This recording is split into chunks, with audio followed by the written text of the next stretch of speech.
Hey everyone, it's Gamefruitpulp, and welcome back to another episode of Building Toronto. Today, after I think months, honestly, of work, we are finally completed the TD Center, or the Toronto Dominion Center, and I'm going to be going over all of it today. It took obviously a while. There's a good number of buildings in this complex. There is technically one left to build on this corner here. But that doesn't really count because it's not part of the original complex. It was a building that was purchased later. So today, what we're going to be doing is going over the basic design of the building and the sort of architecture behind it, and the details of the building and all that kind of good stuff there. So obviously, the first one we built was the Earnest and Yonge Tower here. This one has the most history because it was built around the Toronto Stock Exchange building, so there was some history added into it.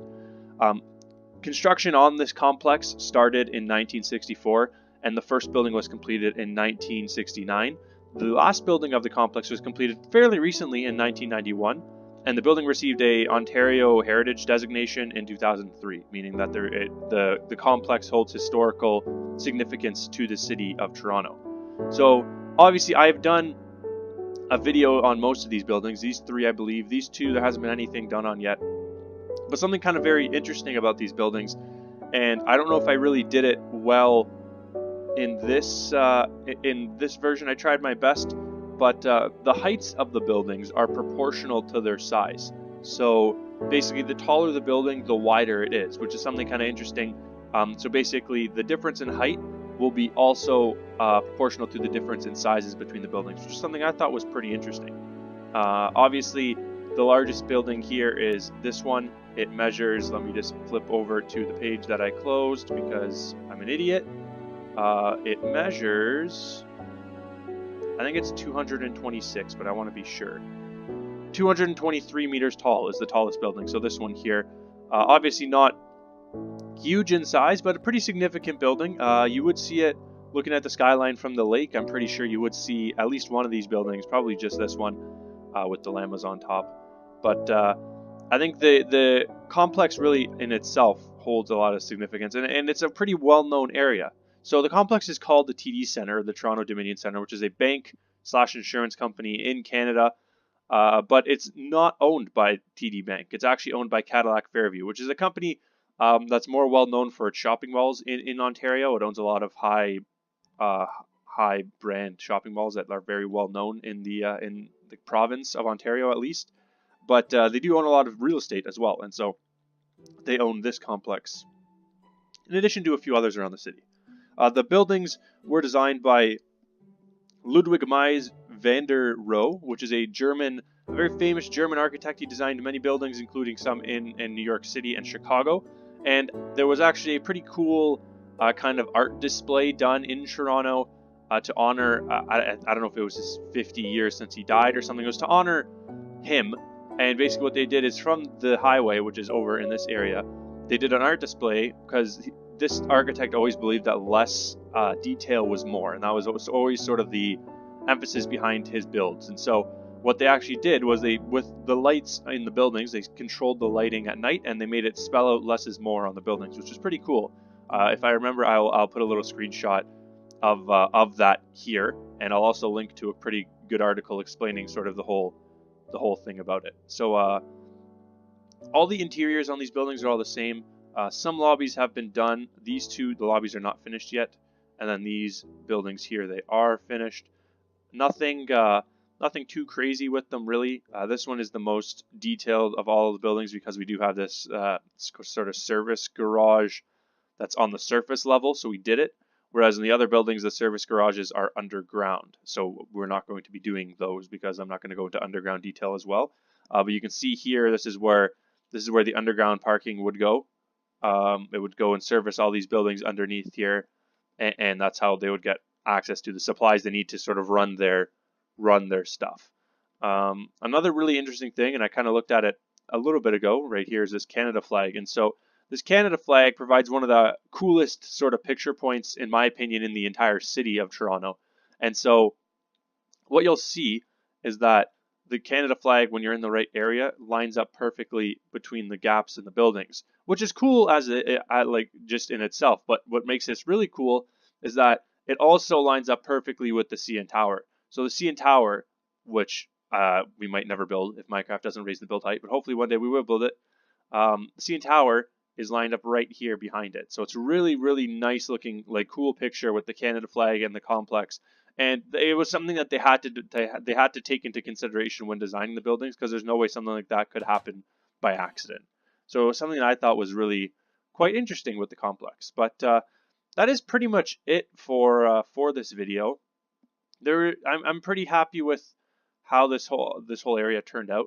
It's a pretty significant addition to the city, and it was I chose to sort of work on it because it was something that's a little bit different than the other buildings we had done so far. It's more of a modern theme. The architect called it an international style, but this architect's very well known for sort of having his own style, and so this is sort of the result. And I think obviously it adds a good chunk to the city. It almost doubles what we've done so far with this area. So basically, in the future going forward, what I'm going to be doing is I'm going to be doing this corner piece here, this corner building, and that intersection, and then we have to do some of the details still. Not all the street lights and that kind of stuff are done yet, so we're going to be working on those. We're going to punch a llama off of the top of the building and watch him plummet to his death. He's dead now. And then after that, we have Mundane Glue, who is working away on the corner of Scotia Plaza. And so I know I said I was going to be working on the rail corridor after TD Center, but what we're going to be doing instead, because I've gotten a couple of requests to do Scotia Plaza, we're going to be working on Scotia Plaza next, which is a pretty large building. It's the third largest building in the city. So we're going to be working on that one next. Mundane Glue's already started working on the corner building, the more historic building of the complex. And so hopefully we're going to have that coming out soon. And then Star is going to hopefully be working on Commerce Court North soon. So we're gonna have quite a few good things going on for the next couple weeks in the city. But if you have any other builds you'd like me to do, please leave a request and I'll get to them as quickly as possible. A very important thing, and because I've gotten a lot of requests for some really historic and really awesome buildings that I'm looking forward to doing in the future, but a really important thing with this project is because we're doing everything on a 1-to-1 scale, we can't do anything that's not touching an adjacent edge to what's already built. So if you want to request something that you want to be built, right now there's not too many significant buildings that can be done as a result of this, because there's no like real cool buildings. I mean, 1 King West is right there, but that's not really that historic of a building. It's just number 1 King Street. But it needs to be touching. It needs to be touching an existing building so I can do it. So like I got requests for the CN Tower and the Roundhouse and all these things I am going to build. But right now we need to work on things that are touching another edge. And so the I don't know what the theater name is, but the theater that goes here is something we could work on. Obviously all of this stuff, which isn't anything really of note. It's just a bunch of small buildings. So those things we can work on. We're working on Scotia Plaza, which is this entire complex here. So that's a significant part. After Scotia Plaza, if there's no other requests, I'm going to go south because I do want to start working on the rail corridor because that is something that we can, once we work on the rail corridor and get that done, we can go south a little bit more and really start branching out on what we do because this area, the financial district / Old Toronto, is very similar for the most part in builds. You have the sort of short sandstone buildings and then the medium height kind of glass and steel buildings.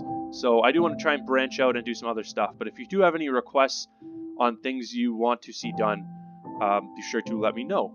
Additionally, another thing is I was thinking about doing videos on the more kind of small things and for the most part keep the long buildings to being done off camera, simply because they take a long time to build a lot of the times, and I don't want to have like a 4-hour video uploaded. But what I was thinking about doing for Building Toronto is sort of having a part of the series where I just build, like I work on the details, the streetlights, and that kind of stuff, and answer your questions about the series, and so about the series or about the city in general. So what I was thinking about doing, and I'm going to repeat this at the beginning of my next Building Toronto video because I left this till the end now, and I'm not sure how many people are going to watch until the end. But if you leave comments on the video on any questions you have about about Toronto. Leave them for the most part Toronto based, but any questions in general that have to do with sort of the city or this project, and I'll do my best to do some research on them and answer really as many as players would like to have answered in the video. So what I'll probably do is the next Building Toronto will feature something I've built, and then after that I'll probably branch out into these sort of question-based video. So be sure to, if you have any questions now about the city, it could be anything like what sports teams do we have if you don't know that much about the city, or anything as detailed as you want, and I'll do my best to try and find the answers for you. So just something a little bit different going into the new year. I do want to try and make this my main series and do a few things other than just showcasing what I've already built. So that is going to be everything. If you're new to the channel, be sure to hit that subscribe button. And if you're a returning viewer and you enjoyed, be sure to leave a like and a favorite, and share the channel with some of your friends. This project is coming together pretty nicely. I'm pretty happy with how everything's been going. Don't know what happened here. That's got to be fixed. But again, I think that the project is going quite well. Obviously, progress is always slower than you want it to be, but I'm pretty happy with it. So you should see probably an Anitsi video out on Monday, assuming I get this one out before Friday night, because I'm recording this Friday morning. So hopefully I can get this out in time for the video, for the Friday slot. But anyways, hope you guys have a good weekend. My name is Gamefruitpulp. Again, you'll catch another Minecraft video on Monday, and I'll catch you all later. Have a good one.